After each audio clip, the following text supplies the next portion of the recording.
जिस सच को सबने दुर्घटना समझकर भुला दिया था, असल में वो एक ऐसी खतरनाक साजिश थी जिसने आरव की पूरी जिंदगी को तबाही के कगार पर ला दिया।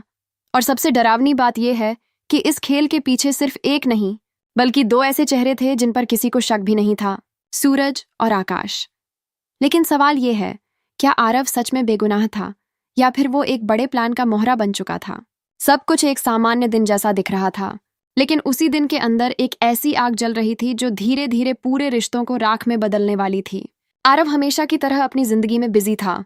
उसे अंदाजा भी नहीं था कि उसके आसपास हर मुस्कान के पीछे कोई ना कोई छुपा हुआ मतलब था।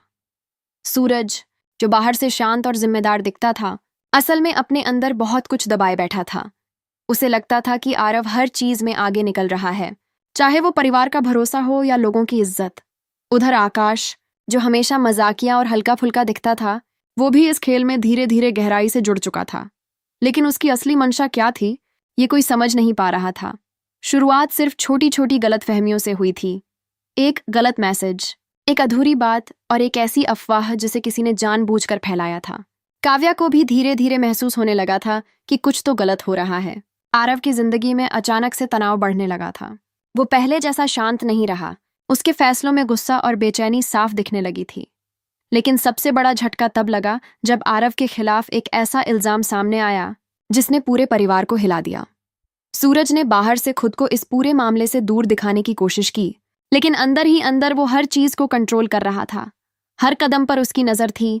कौन क्या बोल रहा है, कौन किसके खिलाफ जा रहा है, सब कुछ उसके हिसाब से चल रहा था।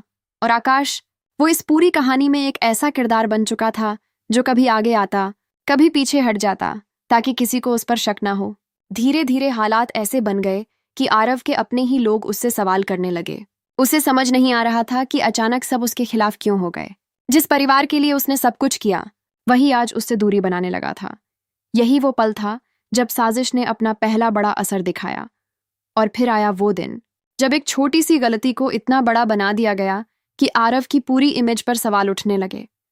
किसी ने सबूतों को तोड़ मरोड़ कर पेश किया, किसी ने आधी बात बताई और आधा सच छुपा लिया। लेकिन सबसे खतरनाक बात यह थी कि यह सब एक प्लान के तहत हो रहा था।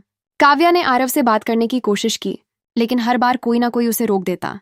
उसे भी समझ नहीं आ रहा था कि वो किस पर भरोसा करे और किस पर नहीं। आरव के पास अब सिर्फ शक और अकेलापन बचा था। उसी वक्त सूरज और आकाश के बीच एक छोटी सी बातचीत हुई, जो अगर कोई सुन लेता तो पूरी कहानी वहीं खत्म हो सकती थी। लेकिन वो बात सिर्फ इशारों में थी, सीधे शब्दों में नहीं।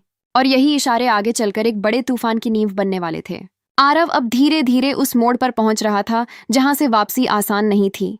हर कोई उसके खिलाफ खड़ा होता जा रहा था और वो अकेला पड़ता जा रहा था। लेकिन उसे अभी भी ये नहीं पता था कि ये सब अचानक नहीं हुआ, बल्कि इसे बहुत सोच समझकर बना